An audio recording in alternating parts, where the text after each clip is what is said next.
There we go. Okay, can anybody hear me? Sam, give me a thumbs up if you can hear me.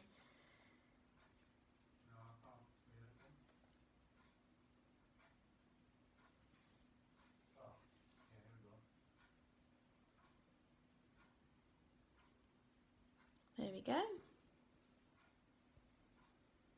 Can you see?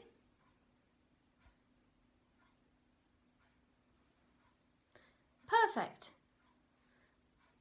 Okay, so now I know that it's actually working. Brilliant. So great. Sam's given me a thumbs up, so I know this is definitely working. So hello, good evening everybody. Welcome to Sophie Styles Health and Beauty.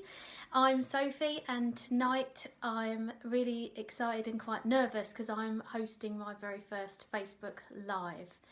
And I decided to do a Facebook Live because I was having conversations with clients about skincare and really realised that a lot of people were struggling to really know what to use on their skin and how to use it to get the best results. So I thought, well, Facebook Live is a great way to reach out to people and hopefully make some connections and really just offer out some information, maybe give you some inspiration, maybe give you some advice about how to really navigate your way around quite a crowded skincare market.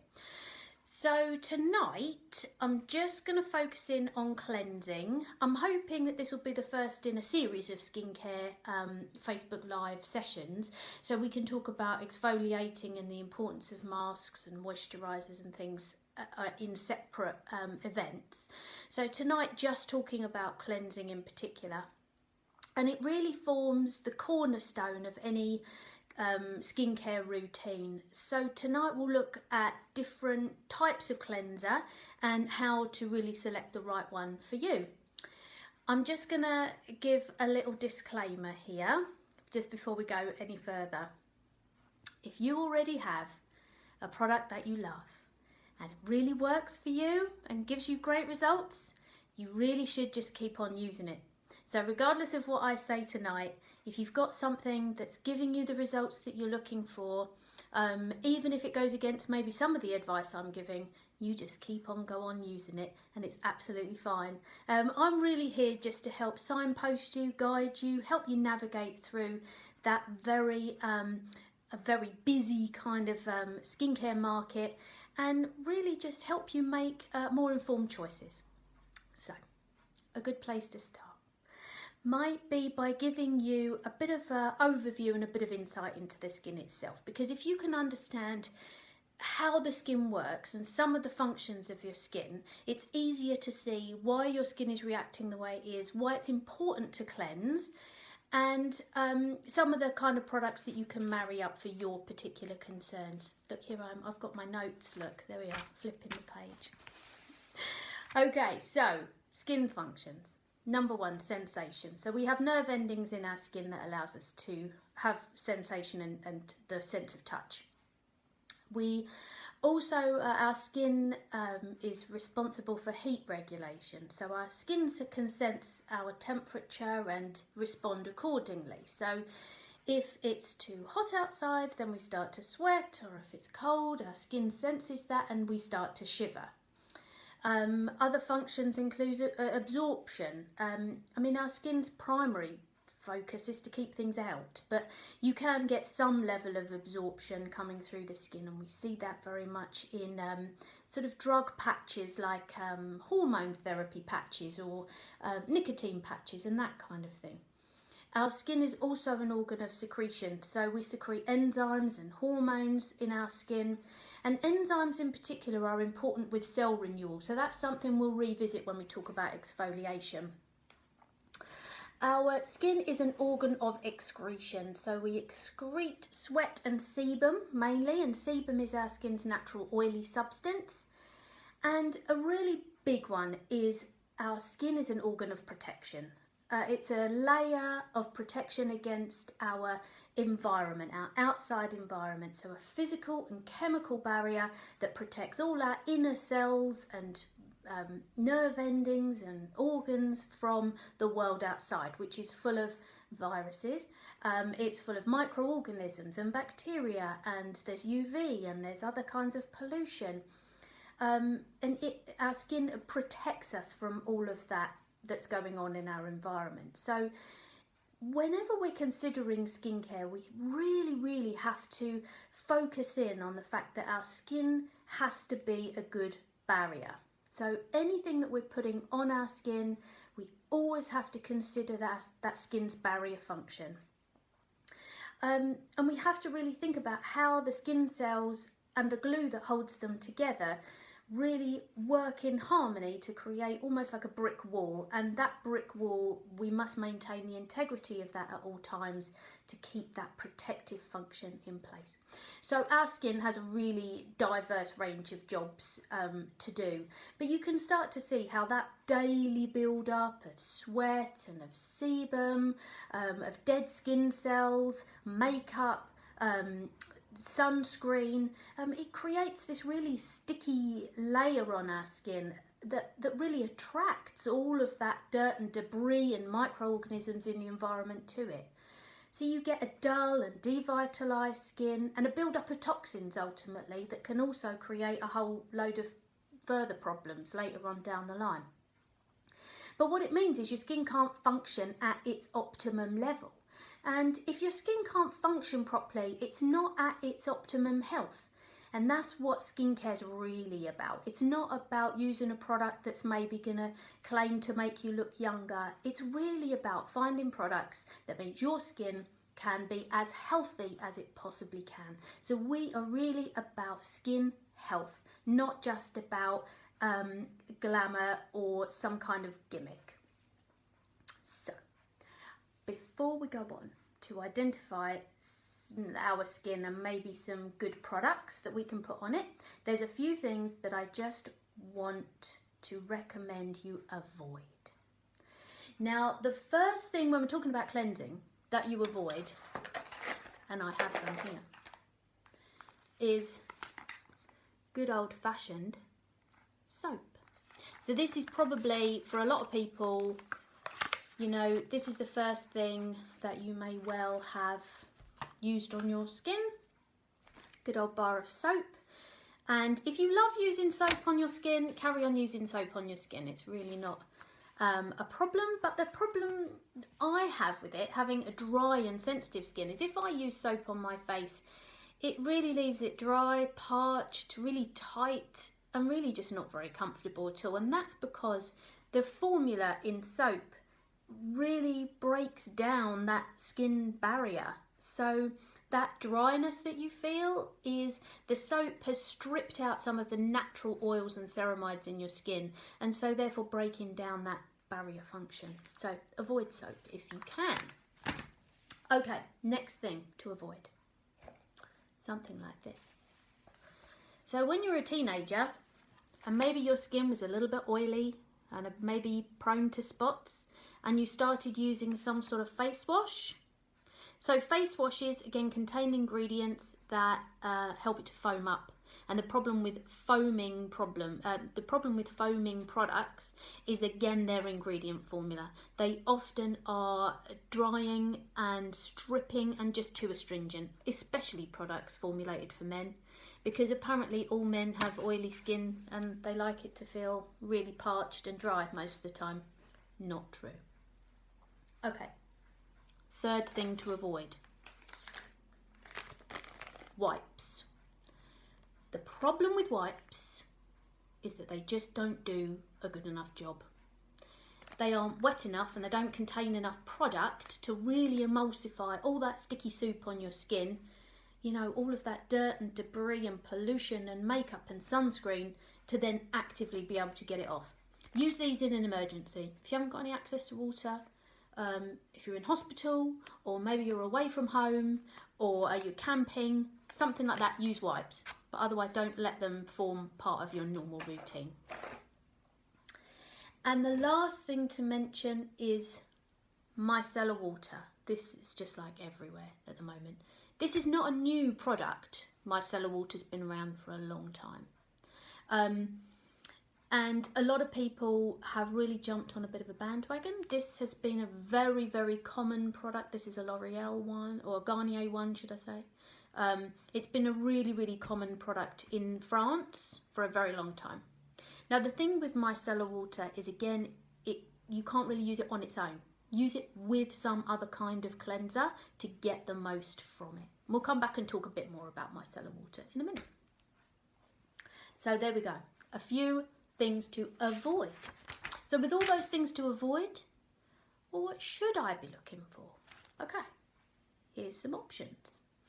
If your skin is like mine and tends to be more dry and sensitive, you really need to be looking for some kind of cleansing milk or some kind of cleansing cream.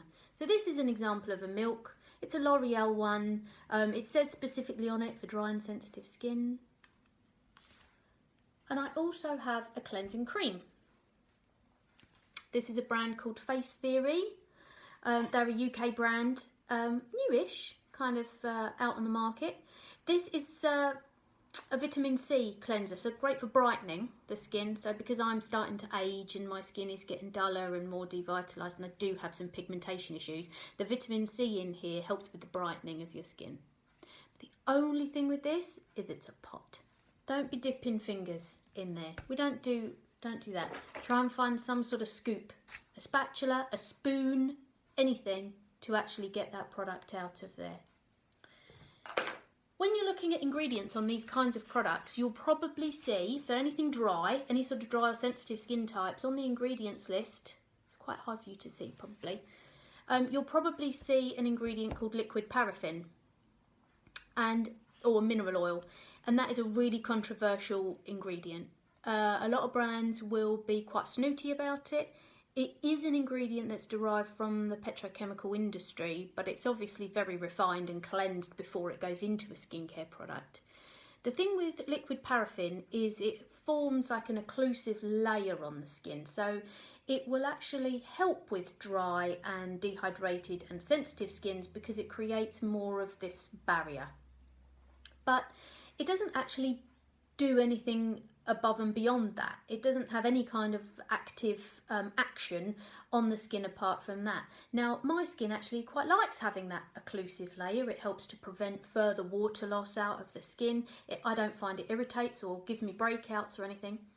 But if you were someone who did have oily skin that was more prone to breakouts, I would probably avoid liquid paraffin as much as possible. So you might be looking for something a little bit different. And in that case, if you were more worried about oiliness or more worried about breakouts, you may want to find a cleansing gel rather than a cream that maybe has an added ingredient like salicylic acid in it. Now, salicylic acid is really common in products for breakout prone and oily skins, and that's because of the way it can work very deep within the skin and can really decongest follicles and help with spots.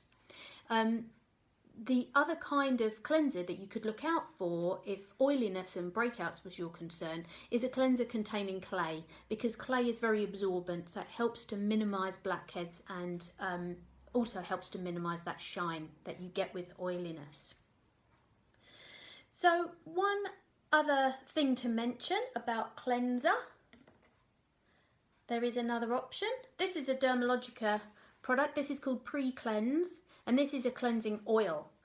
So when you tip this out, that's exactly what it is. It's an oil that you put into your hand and then rub over your face. I'm going to show you how this works in just a minute. Dermalogica aren't the only brand. There are lots of other brands that do cleansing oils as well. But the best thing about that is it's suitable for all skins, whether you're dry, sensitive, oily. Putting an oil on your skin will emulsify and break down the makeup, the dirt, the debris, the sunscreen, everything on your skin. It will break it down and make it much easier to cleanse away. And that's really where something like micellar water comes in, because you could use your oil as your first cleanse and the micellar water second. And this is really important because washing your face once isn't enough. You need to be washing your face twice. So you may well have several different cleansing products that you use at different times, but you're going to be washing your face twice. So 1, 2, or alternatively 2 cleanses of your milk, 1 and 2, or of your cream, or of your salicylic acid cleanser. So we talked a little bit about some different kinds of products, so creams, oils, milks, gels. We talked about different kinds of added ingredients, vitamin C for brightening if you're aging and have got a bit of pigmentation, salicylic acid, particularly good for oily congested skins, clay ingredients, again good for absorbing oily shine, and that liquid paraffin if your skin does tend to be drier and more sensitive, because it helps to minimise water loss out of the skin. So how exactly are we going to wash our faces? Well, it's really not that difficult. I was going to do a little demonstration. So I've got a bowl of water here, and I have been at work today, so I've had a full face of makeup on today. So I have got sunscreen on, then I've got foundation on, I've got powder, I've put more foundation on later on in the day, so I've really got a nice thick layer on there. So what I need is a bowl of water, which I've got here, and a face cloth. Good old-fashioned flannel. This is really the only kind of extra kit that you need. So if you get freaked out, look away now, because I'm going to take my eyelashes off. I have strip lashes on. This is not my real eyelashes, but I obviously need to cleanse my whole face and my eyes. Oh my gosh, doesn't that make a difference? Wow. Okay, so I'm going to show you the oil-based cleanser first of all. You don't need masses, probably about the size of a 1p piece in the palm of your hand. And then with that oil, just rub your hands together like so. So it's not going to be dripping down, and you're just going to start rubbing it in. So if you rub that oil all over your face and just work it into the creases, you're really starting to break down all of that surface debris and making it so much easier to wash away. Now with oils, there will be ingredients in here that you need to then activate, little surfactant ingredients to make the oil water soluble and make it easy that you can wash it away with water. So I'm just making my fingers wet, and I just run my hands over there, and you can see it's sort of gone a bit white, like sort of slightly milky, like so. And then at that point you can take your face cloth and just wipe over. So it doesn't need to be a complex or time-consuming process. So once you've done that first cleanse, there it all is. Nice. When you're ready to do your next cleanse, I'm going to use my cleansing milk this time. Again, 1 or 2 pumps is really all you need. Rub your hands together, and on it goes. I've got lipstick on, so I'm going to go over my lips, like so. And right up into the hairline as well. I tend to wear a little bit of like bronzer around my forehead because I do a bit of contouring. So work that right the way in. And I also have a lot of hair here on the side of my face where I do tend to get some breakouts from time to time. I've got some spots up there. So just really work that cleanser in. Come right down the neck, all the way around the sides, like so, and then rinse again. And once you've done that, you're then ready to complete the rest of your routine, whether that's serums or straight into moisturiser, or maybe using a night cream. And that really is all it has to be. So that really brings me to the end of my Facebook Live. So if anyone has any questions about their skin, or wants to have a personal consultation, or wants to discuss different elements of a skincare routine and tailor make it just for you, don't forget that you can always get hold of me here at Sophie Styles Health and Beauty. You can get me through Messenger, you can also call the salon, all the details are on the Facebook page. But I hope you found this evening informative and interesting, and if you want to know any more, get in touch. But until next time, have a fabulous evening and take care, everybody. See you all soon.